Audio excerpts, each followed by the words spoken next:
For decades, my weight was a struggle to maintain, and it still blows me away that I found a way to eat where I get the best of both worlds, where I feel good in my enjoy food, and I feel good in my clothes. So, if I could go back in time, these are the 8 lessons I would tell my younger, fatter self to save me from so much suffering and angst. And let's face it, brain space, like wasted brain space. Hi, so welcome to Joyful Eating, episode 167. So today we're talking about 8 lessons I about my weight I wish I knew earlier. But before we get to that, the best bite I had this week. So I taught a class to my Joyful Cooking group on it was called Air Fryer Alchemy. So it's all about how to get the most out of your air fryer. And I made so one of the meals that the meal that I made when we were doing the class was like frozen broccoli, and then I did some frozen salmon and also some chicken thigh fillets in the air fryer. And I then so served the broccoli, like cooked it all in the air fryer, served the broccoli and the salmon and the chicken with some commercial, like it was called a cheese and chive dip, but it was just like this amazing, it was a really delicious sauce. And then I just sprinkled it with some, I call it D's nuts dust. So for those of you that are Mr. Beast, the YouTuber fans, he has this chocolate out called D's Nuts, which is like chocolate with peanuts in it.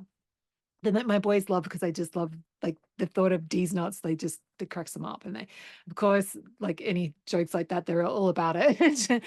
So my D's nuts dust actually doesn't have chocolate in it. It's an idea I got from when I was in Paris of like just getting roasted nuts and then you kind of pulse them in the food processor, and so there you get like little chunky bits and some nut dust as well. And then it's just really beautiful to sprinkle over dishes like my air fryer alchemy meal.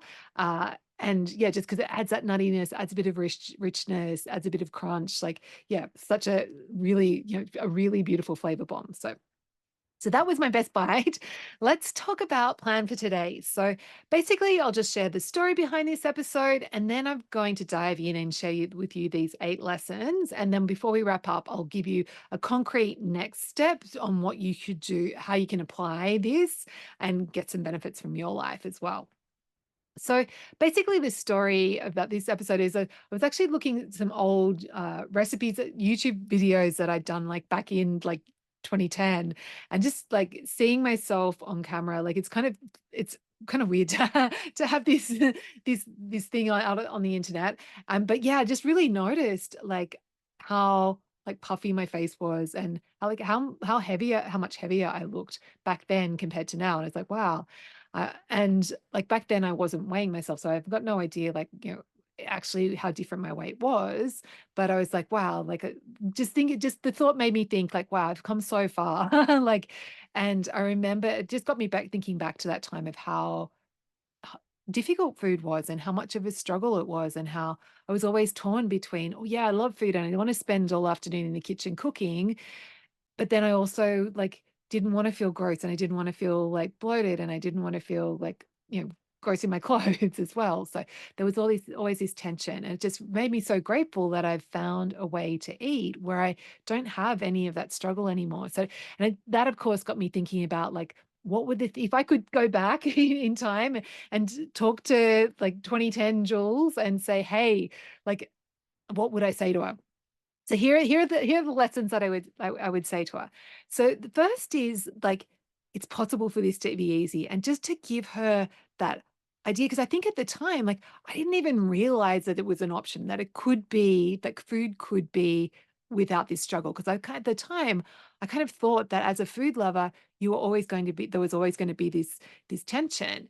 So that would be the first thing, is like just to like sow the seeds that it's possible that food could be easy and that your weight could be easy and that you don't like all this struggle is optional.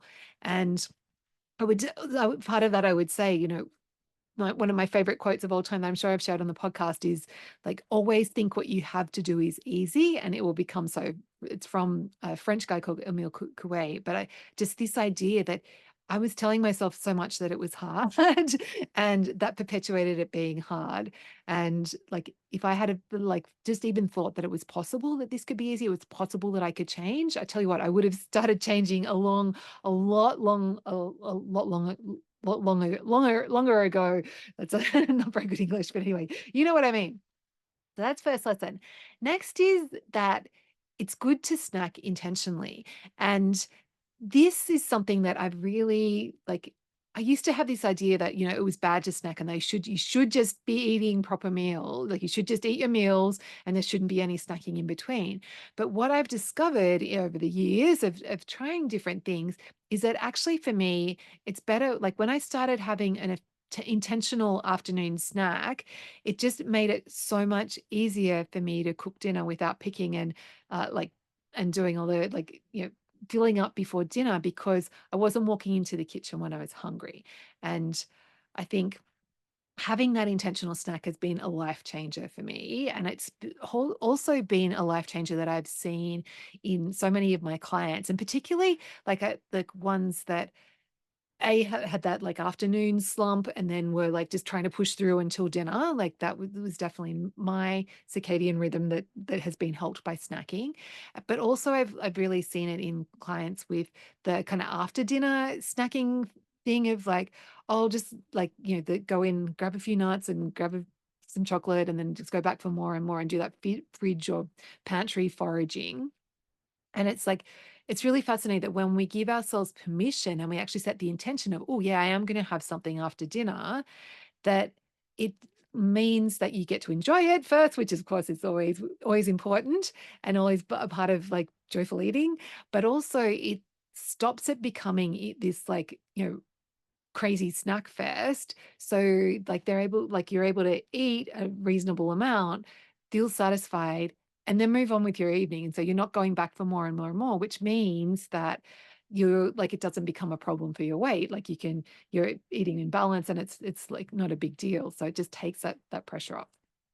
Okay, so next one, number 3, I would tell myself you have insulin resistance, Jules, which yeah, like I only discovered that afterwards. But yeah, that because I had PCOS, like that, I didn't even know that this was a link. And like yeah, I would just let myself know. And actually, eating a lot of carbs isn't helping helping this situation.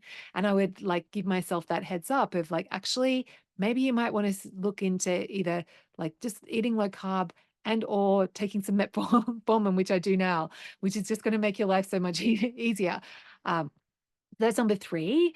Number 4, I would tell my former self to like prioritize protein, like eat more protein. You're not eating like, and that protein is the most satisfying macronutrient, and it's the best way to like feel satisfied. And that so many of us don't eat enough protein, and that actually when you do eat enough protein, then your urge to desire to overeat is radically reduced.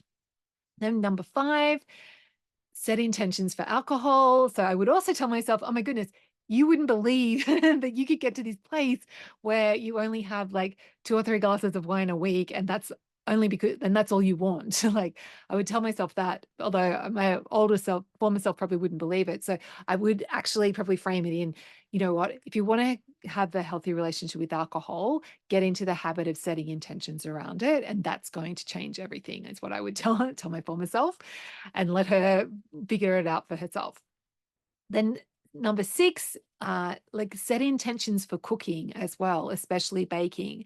And so yeah, that's what I would tell myself, because that's been a huge game changer for me as well. Because one of my biggest overeating scenarios would be when I was in the kitchen, and particularly if I was doing a photography day and I was cooking all day and photographing, taking photos, and I would just like, I would just be randomly putting stuff in, like snacking through the whole thing. And that by the end of the day, I would be feel so gross, but I kept doing it. But now, like all I do is like, I set that intention is of no, I'm not going to pick while I'm cooking. I am going to sit, like I am going to serve myself out lunch, and I take a lunch break and I have whatever I've cooked. I have a taste of everything, so I don't get to miss out on the tasting part. But I would, yeah, like it's so mad to me now that I used to just graze through the whole day and then feel gross. Whereas now I just set that intention of, no, I'm going to stop. I'm going to have lunch. It's going to be great. And I can do it. And I can easily have a whole day in the kitchen without putting any like random stuff in my mouth. Like it's so fun that I can do that. And also that I can do that when I'm baking as well. Like tell myself that, yeah, you can make cookies without eating all the cookie dough. Like this is possible. You can just set that intention and you could do that. I would be like, I know I would be like, whoa, but at least if I went back and told my, if someone from the future came and told me that, I would be like, oh, okay, I'll give that a go. Um, so yeah, setting intentions is so helpful. Then number 7, I would tell myself, stop cleaning your plate. Like it doesn't have to be clean. Like this is just an old habit, and that actually, if you just start paying attention, you can actually figure out when like you often won't need what's everything on your plate to feel satisfied, and that in itself is going to help a lot with the weight. And it means that when you go out to restaurants, you can tune into how you're feeling, means you don't overeat. And so you can travel and like it's going to have so many benefits to you if you learn, like just break up with the clean plate club and just start listening to your body instead. And then number 8, I would tell myself, yeah, just like weigh yourself every day, Jules. And like that, the number on the, like, it's just really helpful to have this data and to have that feedback. But for so many reasons, and I've actually done previous podcast episodes on that actually, and I would tell myself, listen to this amazing podcast called Joyful Eating. No, but like, yeah, like I would tell myself that, yeah, actually, it's really helpful to have that data every day and to learn to weigh yourself every day, because then you learn, and also it gives you that little bit of accountability, and you can do it without it being obsessive. And also that when you have this knowledge, that then you're not always guessing like, oh, am I gaining weight? If someone gives you a, like says to you, like you run into someone, they're like, oh, you're still running, you're not in your head thinking, oh, they think I've put on weight because they think I've stopped running. Like you're not having any of those crazy thoughts. Or if you feel really bloated one day, you're not freaking out because you know exactly where your weight is. Like, and just having that knowledge is so helpful. So that's, yeah, that's the 8 lessons that I would tell myself, if I were to go back in time, and the 8 lessons that I wish I knew earlier. So let's move on to next steps. So this is like, I know 8 things is a lot of things for you to take in. So what I would invite you to do is just well, I'll go through the list again, and I want you just to think like, okay, what's the one thing that's really jumping out at me that I want to, that would be fun for me to experiment with first? So the 8 options are just telling yourself it's possible for this to be easy. 2, it's good to snack intentionally. 3, you may have insulin resistance.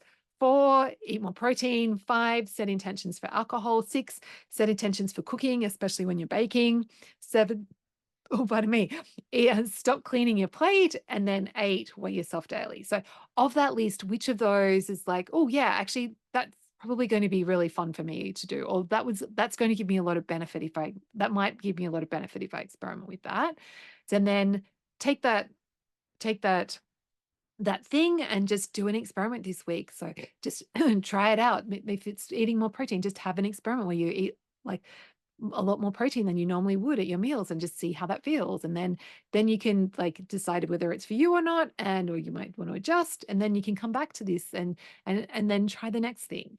um yeah, so that's my message to you today. And before we go, just like if you're enjoying the podcast, I'd really love to hear from you. Like sometimes when you're podcasting, it can feel like it's just me talking out into the ether. So if you are finding my work helpful, please just shoot me a quick email, jules@thestonesoup.com. I'll put my email address in the show notes. But yeah, I would love to hear from you if you're finding joyful eating helpful. And also if you have any suggestions for future episodes, I'd love to hear about that. Or is there anything that you're struggling with and you'd like a specific thing that you would like some help with? Yeah, I'd love to get some inspiration for future episodes from you as well. Okay, have a fantastic week, and I will catch you next time.